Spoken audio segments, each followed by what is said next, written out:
It is out west in Canada, getting ready for the Women's World Cup from the Canadian Soccer News. Daniel Squizzato. Daniel, welcome. Thanks as always for having me, Anthony. Pleasure is mine. Let's talk about it. What's the buzz out there? A week away before the Women's World Cup kicks off, and a lot of people were looking to this day to see if Sepp would be reelected and wondering if he was, would he make his way out to the opening game and to the closing game? What have you heard, and what do you think?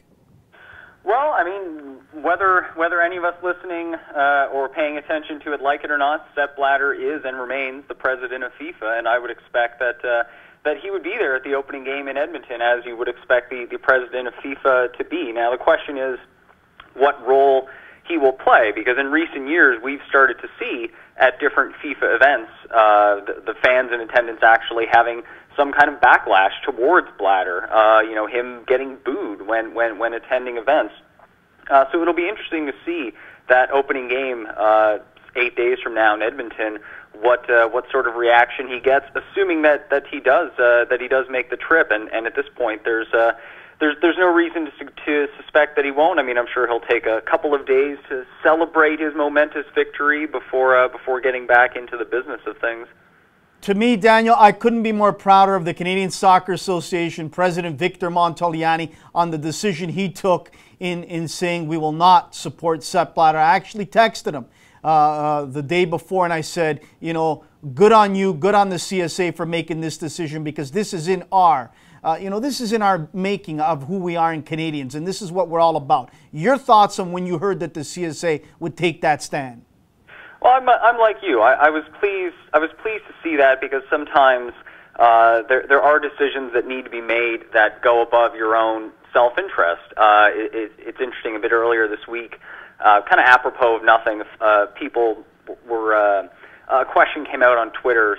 Someone asked if Canada were to qualify for the 2022 World Cup, and it was the first time they'd been there since 1986, would you as a fan go? And I immediately said that I wouldn't. And then there are a few things I want to see in this world more than Canada playing in the Men's Senior World Cup. But if 2022 in Qatar is where it happened, I wouldn't do it. And not that I'm comparing that personal stance to what the CSA has done with this decision here, but it was a case of putting different things above self-interest. I mean, does the CSA's public stance to vote for Prince Ali rather than Sepp Blatter harm our chances of being awarded the 2026 World Cup? It may very well be the case, but in this instance, they decided to take the decision that they thought was right for the game and right for the moment. And personally, I hope that there isn't backlash, or that there isn't any sort of negativity that comes towards Canadian soccer or the CSA because of this. And of course, Blatter, in his very gracious acceptance speech, said that he would be the president of everybody, which was kind of a funny phrase, which was his way of saying that even if you didn't vote for me, I'll still I'll still rule you fairly. But we'll see how it turns out. But whatever happens from here on out, I think, as you say, we can at least be glad that our governing body took a principled stand at a time like this. Daniel, moving forward, to me, I hope that the spotlight is continuously on Sepp Blatter and FIFA and its members to really look at the big picture here. I care about the money that's been put in the jeans and in the suit jackets of many of these buffoons, but I care more about precious lives that have been lost building these stadiums that are going to be empty after the World Cup is done, as we saw in South Africa and other places. People are losing their lives. I'm more concerned about this, where a young man will not be going home to his family after trying to build a stadium. A gentleman that is up in his years trying to save some money to send his or her daughter to a college to build this stadium, he loses his or her life. That's what I'm concerned about, Daniel. And that's absolutely it. I mean, the more information that comes out about what's going on behind the scenes in some of these, specifically the 2022 World Cup, it's grotesque. It's absolutely shameful. And I think that all of us, obviously FIFA are the ones who are responsible for this, but I think that it's things like this that would cause all of us to kind of step back and take pause and think, like, what is it that we're doing? Each of us as individuals, what are we doing that's making us complicit in this? And it's easy to say, like, well, if we don't agree with it and we think it's shameful, and we should just stop watching soccer and stop supporting any sort of FIFA enterprises. And it sounds ridiculous to say that, well, it's not that easy, because, as you say, this is atrocious, that hundreds or thousands or however many people are losing their lives to build stadia in a place that, I mean, I was going to ask the rhetorical question, why was Qatar given the World Cup in the first place? But I think everyone listening to this can draw their own conclusions as to that. But yeah, when this crosses over into, off the field and into situations that really affect people's lives, and in some cases have indirectly or even directly led to the end of people's lives, we really all have to take a step back and think about what this system is about, and what our role in it as individual fans is. Because, of course, as I say, the ultimate buck stops with the FIFA executives, with the FIFA Executive Council, the FIFA delegates, and the president of FIFA. Whether or not he claims to have any knowledge of what's going on, the buck does stop with him as the organization's leader. But it's also up to us as individual fans of the sport to think about what actions we can take or not take in relation to all of these things that are going on in our name. Daniel, just before we let you go, I said this for the full hour. I believe there's many, many more layers to come, and I believe this is just the beginning of this story. I believe once Warner or Webb start to sing, that there's going to be much, much more that we are going to be shocked about. And I've said this, and I don't know where you stand on this. I would not be surprised, Michel Platini saying that his members, all of Europe, will not take part in the 18 or the 2022 World Cup. And we've already heard that England possibly could boycott the 2018 World Cup. And if England boycotts it, they are a big consumer of products in FIFA World Cups. They are big travelers when it comes to World Cups, whether England is in it or not. And I think that's going to be a huge, huge problem if that happens. Oh, absolutely. I mean, this is where we get kind of the breakdown between a presidential vote and the realities of the economic and consumer side of things. In the presidential vote today, you've got 209 FIFA nations. Each one of them has a vote which is equal to the exact same amount. So England has one vote, Canada has one vote, USA has one vote, but Papua New Guinea has one vote, Timor-Leste has one vote, Chad has one vote. And so the way in which Blatter has been successful in getting reelected is that he's been able to realize that and to realize, okay, look, if a few big European countries don't like me, that's fine, because guess what? There are dozens and dozens and dozens of countries elsewhere in the world who I can appeal directly to in an effort to get votes, and that's the way that he has stayed on top. But then, as you say, when you get to the actual World Cup itself, who are the fans, who are the people, who are the consumers that are actually making these events viable? And that goes back to what I was saying a moment ago about us as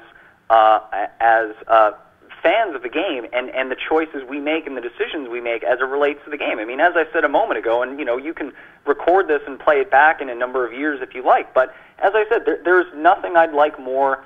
Well, there's a few things I'd like more, but one thing I would really, really, really like to do in my life is see Canada play in a senior men's World Cup.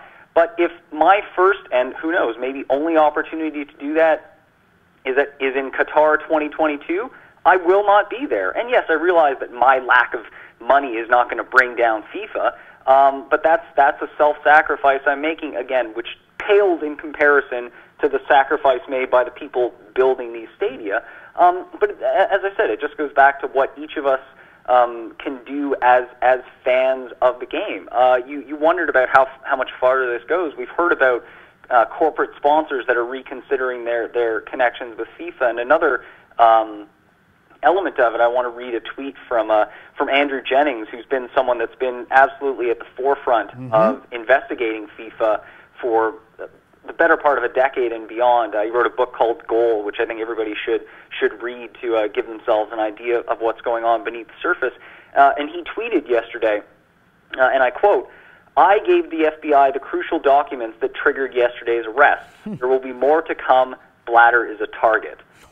Straight from the mouth of Andrew Jennings. So if you ask me how much further does this go, well, that might give you a bit of a clue right there, straight from Andrew Jennings himself. And that's why I said I think there's many, many more layers to come. This story is not done by a long shot. Just as we let you go, let's leave on a happy note, Daniel. Let's talk about it. The buzz is happening all over Canada. The Women's World Cup is a week away. I'm getting ready to head off to Ottawa on the weekend that Germany is in that group. And I'm excited. How excited is it for you and the people out west to get going in this World Cup?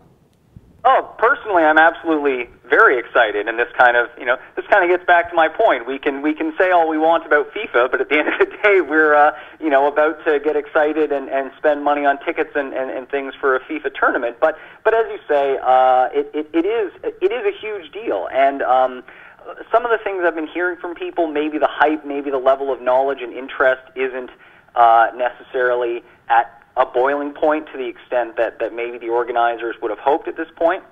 But I think that once the tournament does move along, once the tournament gets started, it's kind of a Canadian tradition or a way of doing things that we're a bit slow off the mark sometimes maybe. But I think once people see the level of play that's taking place in this tournament and the sorts of things that are on display, it's something that people are really going to latch onto. I mean, you look at the attendance for the U19 tournament back in 2002. It's referred to often, but the way that Canadians came out and supported that tournament, the 2007 Under-20 Men's World Cup. So I'm confident that the country will come together for it. Personally, I'm going out to Edmonton next week to watch Canada in their second group stage match, and then over to Montreal for their final group stage match. Hopefully not their final game of the tournament. It would be kind of a bad result if that were the case. But no, they'll be fine. They will get out of the group stage at the very least. But yeah, personally looking forward to seeing how this grand story and this grand narrative goes for the women's national team, because we've heard so much in the last 3 years about the emotional and psychological side of playing on home turf, and for a lot of these veteran players, we know that this is probably going to be their last hurrah in terms of a World Cup. So it's there's a lot going on behind the scenes in terms of the emotional element of it, and that will hopefully manifest in some very entertaining and exciting action out on the field as well. I'll put you on the spot quickly, 10 seconds or less. Will Canada be in the Final Four? I would be pleasantly surprised if they were. Excellent. Outstanding. Daniel, listen, really appreciate you taking time out of your busy schedule to join us on short notice. But as we said, it is a historic day, and it is going to be an historic day once the Women's World Cup kicks off as well in Canada. So a lot going on. Thank you so much for taking time, and have a wonderful weekend, and enjoy the Women's World Cup, my friend. Yes, thank you, Anthony. And just quickly, a reminder to everyone that Canada plays their last tune-up match before the World Cup tonight. Games on TSN against England, live from Hamilton. Supposed to be a sold-out crowd. Should be a good game. In a brand new facility as well, and it is beautiful that it's going to be played there. Outstanding. Daniel, thanks again, my friend. Thank you, Anthony. Take care. Daniel Squizzato, the Canadian Soccer News, and all sorts of stuff.